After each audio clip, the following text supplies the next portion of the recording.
Aaron Carson, account manager for Ajax Entry Systems Incorporated. They sell electronic entry systems. Think of hotels where you keep the key card to the lock rather than swiping the card. He is on the road every day and spends 1 or 2 nights a week out of town. His wife, Karen, they have 2 young children ages 2 and 4 named Jimmy and Joey. They have been married for 5 years and met in college. Aaron is a typical Irishman with black as tar hair, brown eyes, and a pretty good shape. Karen's looks are above average. She has short blonde hair, blue eyes, and Eastern European ancestry. She keeps herself in relatively good shape, but is self-conscious about her stretch marks and her C-section and scar. Aaron doesn't care about these and calls them her battle scars when she gets too angry with herself about them. Life is good at the Carson home, which is a suburban 2-story house with 4 bedrooms, 3 bathrooms, and a fully finished basement. When Karen's dad comes to visit, he uses the guest room and usually stays for a week.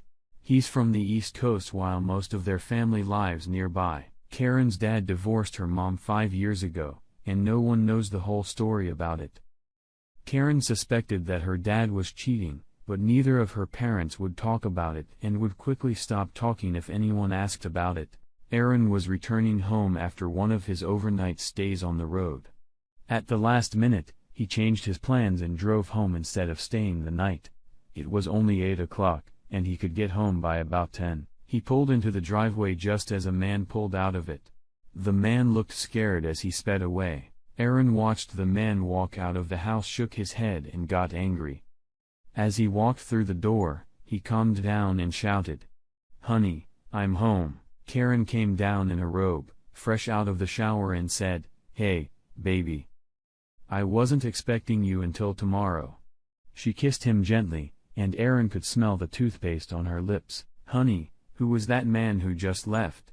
"What do you mean, Aaron? There was no one here and Daddy's in the basement," she said without much enthusiasm. "Well, someone was definitely here and leaving when I drove up." Hearing Aaron come home, Karen's father, Jack, went upstairs. "Hey, Aaron. Good to see you, son." "You too, Jack. Who was that guy who just left?" Jack got very nervous and looked at his daughter while she looked at him expectantly. "I didn't know anyone was here. I was in the basement all night watching a movie and drinking your whiskey." "So let me get this straight," Aaron said, "you're both home. No one knows the person who left, and I find Karen just out of the shower. Can either of you convince me that Karen didn't have a man?" Aaron was starting to get angry. Was Karen really cheating on him? Would she be able to do it around her father? Does her father know about this? Jack said, "Aaron, she's not cheating on you. I swear." "Tell me how you know that, Jack. You said you didn't know anyone was in here." "The basement's pretty soundproof, especially with the sound 2 levels up in my bedroom. She could have fucked that guy screaming like a banshee and no one but the kids would have heard." Karen was crying and trying to justify herself. "Daddy, tell him, please. I can't let him think I'm cheating on him. Please, Aaron, I'm not having an affair. I swear." Now hysterical, she looked back at her father, and he collapsed in his chair. "Aaron, this guy was here for me. He's the escort I hire when I'm in town." Aaron yelled. "Bullshit. Baby, it's true. That's why he and Mom broke up." "It's true, Aaron. I'm gay." Aaron sat down on the couch in shock. As he tried to digest his father-in-law's confession, he thought about what he knew. It would make sense in a divorce. Could it be a long-standing family secret? Karen obviously knew, but why hadn't she told him? "Aaron, honey, say something, please. I would never cheat on you. You know that." Aaron looked at her and thought that he didn't really know that. But how could he prove it? The fresh shower was still not getting out of his head. He thought about her keeping a secret from him. And then a light bulb flashed above his head. "Okay, call him back." "What?" Jack and Karen said at the same time. "Call him back here." Aaron repeated, "If he's accompanying Jack, Jack will have his number, call him." She looked startled as she and Jack looked at each other with confused eyes. "She invited him for me, son." Aaron started laughing. Get him in here right now, he said with an angry growl. Why, honey? And how will that help? She asked through her tears. Aaron smiled, not telling them his whole plan, and said, just I want him to confirm your story. She relented and went to get the phone. On her way downstairs, she was already talking to him. Yes, we need you to come back to confirm that you were here for my father, not me. Aaron shook his head. Knowing that if he was her lover, she was just practicing his response. It wouldn't matter, though. It would be taken care of soon. He'll be here in 10 minutes, that's fast. Aaron replied. Does he live nearby? She looked at him with her red puffy eyes and said, I don't know where he lives. Good. Karen looked awful, and Jack looked like someone had died. Aaron laughed inwardly at sight of the two of them as he went to the basement bar to get a drink. He only saw one glass when he went behind his oak bar to get a whiskey. He had a beautiful bar filled with many bottles of good Scotch whiskey, his personal favorite. He saw that Jack had been drinking his Glenfiddich for 15 years, and poured himself one. He heard the doorbell ring and went back upstairs. Looking into the living room from the kitchen, he saw his wife talking to the escort. But Jack was silent. Aaron walked into the room and said, Hi. I'm Aaron, sorry to drag you here, but I needed to know which of these two is your client. The attendant smirked and said, I'm Chris, and I was hired for Jack. Aaron smiled at his wife, looked back at Chris and asked, How much do you charge? Chris thought for a moment and said confidently, $400 for a house call. What comes with $400? Everything. Chris replied. Honey, are we good now? Karen asked. Sure, babe, said Aaron, pulling out his wallet. Chris, how much does sex by itself cost? What? Karen shrieked. No, honey. Aaron smirked. I want him to blow your father to make up for all the confusion and my lack of understanding. Chris stood silent. And Jack looked like a deer in headlights when Karen said, There's no need for that, my love. No one is upset. We'll just let Chris have his way and you can catch up with me upstairs. Don't be silly, it's not a problem. Here, Chris, will $200 cover sex? Chris was just shocked, and Jack stuttered like an idiot. Here, I'll give you $300 if the misses and I can watch. I've never seen a live sex act I haven't participated in before. I'm not gonna watch it, Jack said, embarrassed. It's okay, honey. It has to be done. Chris turned his head and looked at Jack so fast that Aaron thought his head would spin from the force and speed. Jack walked over, snatched the whiskey out of Aaron's hands and drank it in a gulp. He looked at Chris and said, Do it. Chris knelt down, swallowed, and watched Jack unzip his zipper. At that moment, he lost his balance and fell to the floor. Fuck this shit. You caught us. I fucked your wife, but it was only once. Karen screamed no. As Aaron walked over to Chris, smiled and kicked him hard in the crotch, Chris screamed in pain and fell to the floor. Jack ran to the basement and slammed the door shut in fright at what was coming at him. After all, he had condoned his daughter's infidelity and was trying to take the blame. It was as if they had a premeditated plan in case they were caught. Aaron thought. Karen cried and pleaded. Aaron, it's a mistake. It was just sex.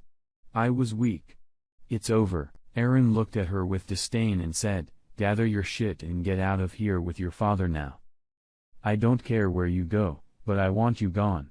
And I'll find out what happens next later. She left in tears and Aaron noticed Chris sneaking towards the door. Where do you think you're going, asshole? I'm not done with you yet. Chris got a kick in the ass from Aaron and ran for the door. He managed to get out and into the car before Aaron could get to him. Aaron wasn't really trying to catch him. He didn't want to go to jail. Karen was still crying and begged, Aaron, please. Let's forget about this. I don't want our family to fall apart because of my stupidity. You should have thought of your family first, you stupid bitch. Aaron shouted. Get out of my house with your fucking father. When they left, Aaron went downstairs and filled his glass with golden yellow goodness again. He looked at the text message he'd gotten earlier in the evening and dialed the number. "Hey, Aaron, what's up? I got home too late. My dick was already leaving. Damn it, you didn't catch them in the act?" "No. But I got them to admit it." "What?" "It's a long story, but you'll enjoy it. You'll enjoy hearing about my wonderful acting skills." "Thanks for the heads up, Carrie." "You're welcome. When I heard her talking to him and making plans, I should have let you know. You know, I never liked that bitch, and I hated her even more for taking you away from me. You abandoned me. Remember?" "Yeah, I was a kid, and I was afraid it would tie me up forever. That was my biggest mistake, running away from you. I never stopped loving you. We can deal with this later. I need some rest. Good night." "Good night, Aaron. Stay in touch." Aaron smiled, remembering his ex-girlfriend's call that night when she told him he had to come home because his wife had invited her. Coach Karen hadn't realized that she and Chris were talking loud enough at their table at the bar at the health club for others to hear, and she certainly didn't know that the pretty red-headed girl sitting behind her was Aaron's ex who regretted breaking up with him every day. Turning off her phone, Carrie mentally prayed that Aaron would divorce the bitch, and she would get a second chance. 5 days after being caught cheating on her husband, Karen was walking down a long hallway in the emergency room at St. Alexander Hospital looking for room 7A. As she approached, she took a deep breath and walked through the door. "Hey, Dad." "Hi, Karen. Any news?" "Yes. But first, tell me about yourself." "Well, they don't think my balls are going to be badly damaged. Thank goodness, and now I'm just waiting for my arm to be x-rayed before they set it and put a cast on." "Are you in a lot of pain?" Karen asked, suddenly feeling guilty. "Not right now. No, they got me on something, but it hurt like hell before." "Are you going to call the police, Dad?" "They were already here and gone. They got a call from the hospital when I told them what happened." "So they're arresting Aaron?" "God, no. I would never take him away from the boys like that. I told them I got jumped by a black guy looking for my wallet. Anyway, it's my fault. I should have pounded some sense into you when you initiated me into your little plan. Thanks for not giving it away, Dad. I'm sorry, I just bought your bullshit that what he doesn't know won't hurt him." "I wouldn't say oh, shut up, Dad, that was a load of crap. I just can't see it. I thought my plan was flawless, having you there as backup in case someone told Aaron about Chris coming and going. That gay beat would have been perfect if he hadn't tried to buy you a blowjob. I thought I was so damn smart, but this was really fucking smart. It was a good plan, but I shouldn't have agreed to it. I should have talked you out of it, and I regret it. Now we're paying the piper. God, all I wanted was to spend one night with this perfect specimen of a man, and it wasn't worth it." "So what did Aaron say?" "He's going to let me come home later and talk to him. He's cooled off now." "Well, at least with me, I haven't been served with divorce papers yet, and I know he's been meeting with an attorney. Maybe the lawyer didn't give him the good news. The kids are small and it's a lot of support, child support to pay for a long time. All I can hope for is this chance. I can't lose it, Dad. I know it's stupid to say that after what I've done, but I just can't. I love him so much," she said, bursting into tears. Aaron walked over to the Starbucks and looked out the window. He saw his ex-girlfriend Carrie sitting alone waiting for him. He walked in, ordered a coffee, and sat down across from her. "Hi, Aaron," she said with a wide smile. "Hi, Carrie. How was your meeting with the lawyer?" "As bad as I thought it was. I screwed up. Even the fact that she fucked him in a house with kids didn't matter. It's 50-50, and I'm stuck with paying the mortgage, her alimony, child support. It's crazy. I'm not sure I'm going to do it. I love her, and I'm not even sure if I want a divorce. I know I will miss my kids a lot too." "What about revenge?" "I already told you that your ship has sailed. I appreciate you helping me, but I can't go back to you after you broke my heart." "I'm sorry, Aaron. I was hoping for another chance, but I understand. But keep in mind that I'll help you get your revenge unconditionally. Heck, we might even do it in front of her to rub it in her eyes if you're going to stay with her." Laughing, Aaron said, "I'll keep that in mind. It's not that I hate the idea. Tell you what, I'll sweeten the pill. Hey, when did you have time to start doing anal? I haven't exactly been celibate since I dumped you." "Well, if I do it, I definitely want it. Karen won't let me in there." She smiled and asked, "What's the plan for now and the future?" "I'm meeting with her later. Right now, she is in the hospital. Apparently, her father was kicked in the balls and thrown down the stairs." "Jesus, what happened?" "He gave my wife an alibi to fool me." "Oh my God. You put him in the hospital?" "Uh-huh. Is he gonna go to the police?" "Better not.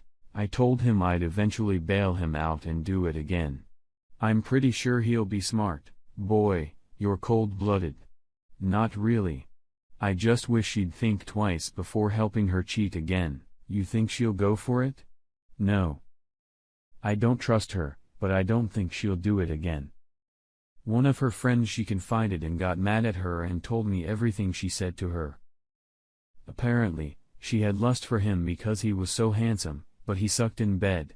She didn't get the satisfaction she was looking for, and she doesn't think she'll risk it again." Karen told her friend that she shouldn't try to find a better man than me when, as she said, "I am a pretty good lover." "Yeah. You've always been a very unselfish lover." "Thanks, I guess." But that didn't stop her from going off the rails. "Well, to some extent, I understand her point of view.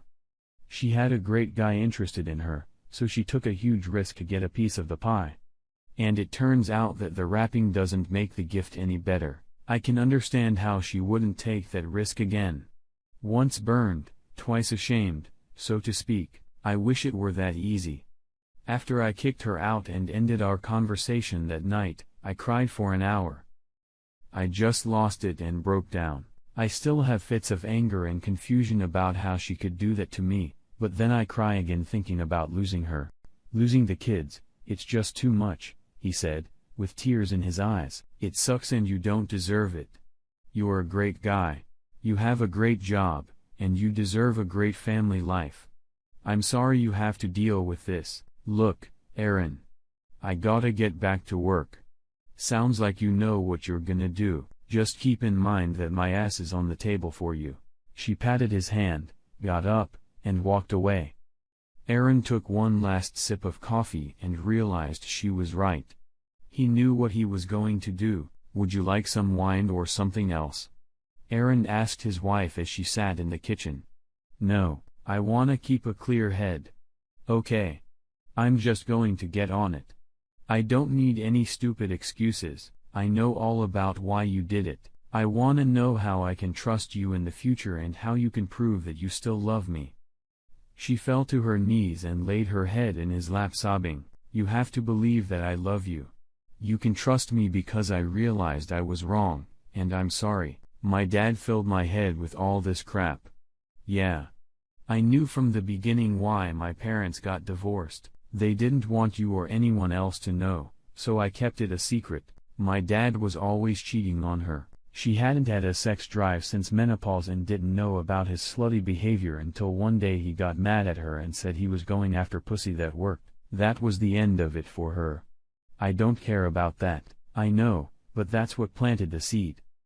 He got away with it for years, and I wanted it once. Based on the fact that I wouldn't get caught, I figured I could do it once with no problem. Chris was so good looking, and he wanted me. Enough. I told you I don't care about your excuses." "No. That explains how you can trust me." "Okay. Please continue." He said with dignity. "I did it, and it sucked. It was awful. I realized I cheated on you for nothing. Of course, you did nothing to justify it. I know it's narcissism. I know it's on me, but I will never risk losing you again. Not until the next great coach shows interest. No. Please. I love you. I know it'll take time to believe that and for you to believe me, but I'll spend every day making it up to you if you'll let me." "Did he have your ass?" he asked, already knowing the answer. No, my problem, Karen, is that I still love you, but I'm angry. I don't want to lose my kids and be a weekend dad because you can't keep your legs together. Aaron, please give me a second chance. She burst into tears again and he picked her up and let her cry on his chest.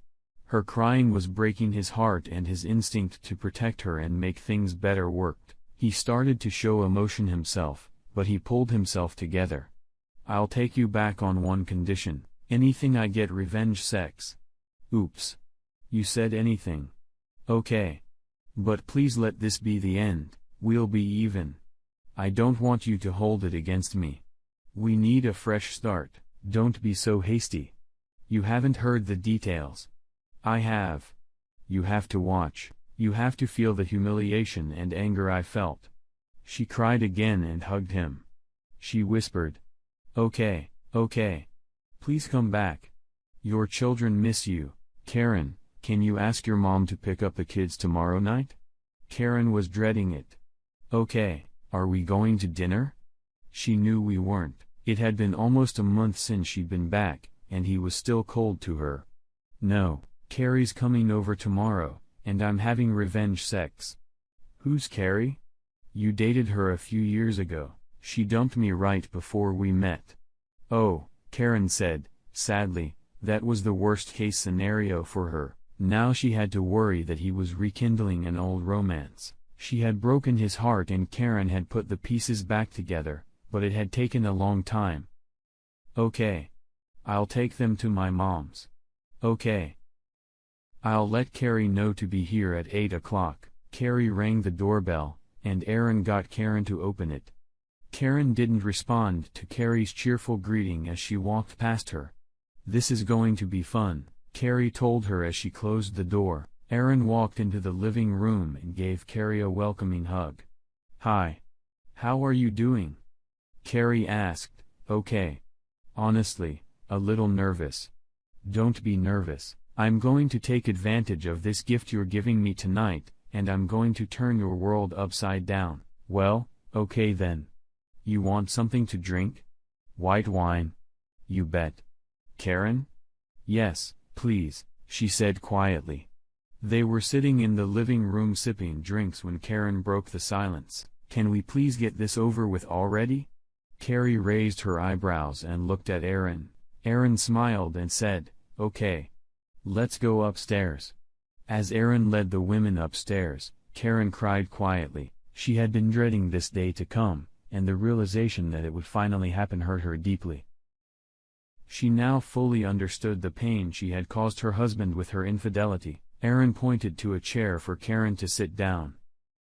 As soon as she did, he began kissing Carrie. The familiar lips came back to him, and he remembered how much she liked to be kissed deeply, and he used a lot of tongue. Karen preferred softer, shorter kisses. They undressed and kissed with great insistence. Karen sobbed as they lay on the bed and kissed. He pulled her to him to eat her in 69. She moaned in pleasure as he licked her with his tongue, which she loved. She looked back at him and said, damn. That got better, even though you were great before. Looking at Karen, she said, you really are a dumb bitch to risk losing that talent. Aaron, please tell me it was just one time and it's over. Please tell me I didn't lose you to her. Karen said, crying quietly. He smiled and said, it's over. We are even.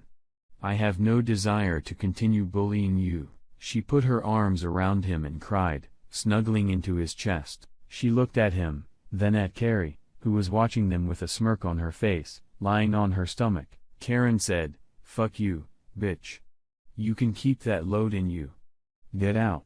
2 months later, Carrie was running on the treadmill when she saw Chris walk up to her. He smiled and said, hey, pretty lady. Can I buy you a smoothie? Carrie stepped off the treadmill, and looking Chris straight in the eye, kicked him in the crotch with her knee as hard as she could. As Chris lay on the ground, writhing in pain, she kicked him 2 more times and said, that's for fucking married women, asshole. Thanks for giving me the opportunity to avenge Aaron and Karen. Fucking asshole. She spat at him as she walked past and smiled at the group of ladies who saw her in action. Fucking predator.